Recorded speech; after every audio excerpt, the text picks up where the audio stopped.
Hello everyone, ఇవాళ మనం tasty home made చెక్కలు అదేనండి గారెప్పలు చూసేద్దాం. దానికోసం ముందుగా మనం పచ్చెనగపప్పు పెసరపప్పు ఇలా నానబెట్టుకున్నాము. అండ్ పల్లీలు కూడా నేను ఇలా నూనె లేకుండా వేయించుకున్నానండి. నూనె లేకుండా వేయించుకొని తర్వాత పొట్టు తీసేసేయాలి. కొంచెం వేడి మీద తీస్తేనే మనకు పొట్టు త్వరగా వస్తుంది. దాంతోపాటు ఉల్లిపాయలు చిన్న చిన్న ముక్కలు కట్ చేసుకొని అండ్ వెల్లుల్లిపాయలు, జీలకర్ర, అల్లం అండ్ పచ్చిమిర్చి, వీటిని అన్నిటిని మనం పౌడర్ చేసుకున్నాం. ఇది పల్లీల పొడి అండి. దాంతోపాటు పల్లీల పొడి రెడీ అయిపోయింది కదా. ఇప్పుడు నెక్స్ట్ మనం ఇది తీసుకున్న ఈ ఉల్లిపాయలు, వెల్లుల్లిపాయలు, జీలకర్ర, అల్లం అండ్ పచ్చిమిర్చి ఇవన్నీ వేసుకొని ఒక ఫైన్ పేస్ట్ లాగా చేసుకోవాలి. నేను అల్లము పచ్చిమిర్చి కొంచెం తక్కువ వేసుకున్నాను, నాకు పిల్లలు ఉన్నారు కదా, ఘాటు ఎక్కువ అవుద్దేమో అని. మీరు ఇంకా వేసుకుంటే ఇంకా చాలా టేస్ట్ వస్తాయి కూడా. ఇవన్నీ పేస్ట్ చేసుకొని ఫైన్ పేస్ట్ లాగా పక్కన పెట్టుకోండి. ఇది రేషన్ బియ్యం పిండి అండి. రేషన్ బియ్యం అయితేనే చాలా బాగుంటాయి. రేషన్ బియ్యం కడిగి ఎండబోసుకొని పిండి గిర్నీకి ఇచ్చేసేసి పిండి తెచ్చుకున్నాను. దాంట్లోకి మనం నానబెట్టుకున్న పప్పులు, పల్లీల పొడి, ఇదంతా ఉల్లిపాయ పేస్ట్ అదంతా చేసుకున్నాం కదా, ఆ పేస్ట్ అండ్ కొన్ని నువ్వులు, రుచికి సరిపడినంత ఉప్పు, కారం అండ్ వాటర్ మనం కలుపుకుందాం. ఫస్ట్ మనం వాటర్ వేసి అస్సలు కలుపుకోకూడదు. ముందుగా మనం రెడీ పెట్టుకున్న ఈ పప్పులు, నువ్వులు, పల్లీల పొడి, ఉప్పు, కారం అన్నీ వేసుకొని మంచిగా కలుపుకోవాలి పిండి. వాటర్ వేసేస్తే అవి ముద్దలుగా ఉండేసి సరిగ్గా కలవదంతా. ఇవన్నీ వేయడం వల్ల మనకి టేస్ట్ వస్తుంది కదా. సో ఆ టేస్ట్ ఎవ్రీ సింగిల్ పీస్లో ఉండడం కోసం మనం ముందుగా ఇలా పొడి పిండిలోనే కలిపేసుకోవాలి. తర్వాత వాటర్ ఇలా పోసుకుని మనం కలుపుకుంటే మన చెక్కలు టేస్టీగా ఉంటాయి అన్నమాట.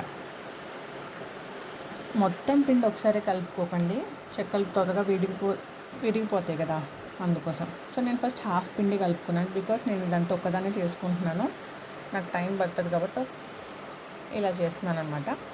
ఆ హాఫ్ పిండిని మనం సరిపడినంత సైజుకి సరిపడినంత బాల్స్ లాగా చేసుకొని ఉండలు చేసుకుని తర్వాత మనము పూరి ప్రెస్లో ఒత్తుకుని ఇలా చెక్కల్లాగా రెడీ చేసుకోవడమే. ఇలా పూరి ప్రెస్కి కవర్స్ పెట్టేసేసి మనం ఒత్తుకుంటే చాలా బాగుంటుంది. ఇంకొక టిప్, మనం బాల్ లాగా పెట్టకుండా పూరి ప్రెస్లో పెట్టేటప్పుడు ఇలా కొంచెం ఫింగర్స్తో ప్రెస్ చేసి పెడితే ఈవెన్గా మన పూరి అనేది వస్తుంది. మన గారెప్పలకి కావాల్సిన మొత్తం సర్కిల్ షేప్ ఈవెన్గా వస్తుంది అన్నమాట. ఇలా అన్నీ చేసుకుని వీటిని ఒక బట్ట మీద వేసుకొని తర్వాత మనం నూనెలో వేసుకోవడమే. మనం వెంటనే ఒకటి చేసి నూనెలో అలా వేయలేము కదా, అందుకని సో కొన్ని ఇలా ముందుగా పక్కన చేసుకుని తర్వాత నూనెలో వేయడమే. ఇవన్నీ చేసుకునే లోపు నూనె వేడెక్కిద్దని పొయ్యి మీద నూనె పెట్టాను.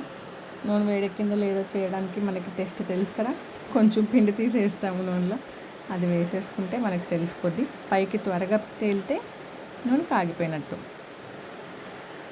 ఈ టిప్ ఎవరికి తెలియకుండా ఉండదు కదండి ఆడవాళ్ళకి. తర్వాత ఇలా చెక్కలు ఒత్తుకున్న చెక్కలన్నీ మనం నూనెలో వేసుకొని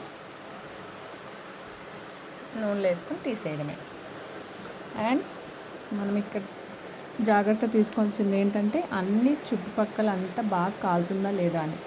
ఒక దగ్గర ఎక్కువ కాలి బాగా నూనె ఎక్కువ కాగిపోయింది అనుకోండి, మరి చుట్టుపక్కల కాలేసి మధ్యలో కాలకుండా ఉంటుంది.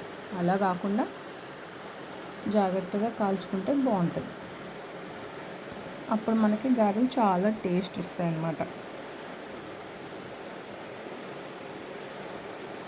ఇలా టేస్టీ చెక్కలు మనవి రెడీ అయిపోతున్నాయి.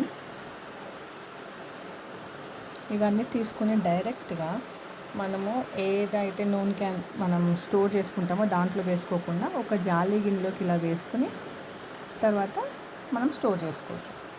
చూడండి, ఇలా తీసుకుంటాం కదా మనం గారెలు రెడీ అయిన తర్వాత, అప్పుడు ఇలా దీంట్లో జాలి గిన్నెలో స్టోర్ చేసుకుంటే కింద గిన్నె పెట్టుకుంటే దాంట్లోకి నూనె కారుతుంది. అప్పుడు మనం రెడీ.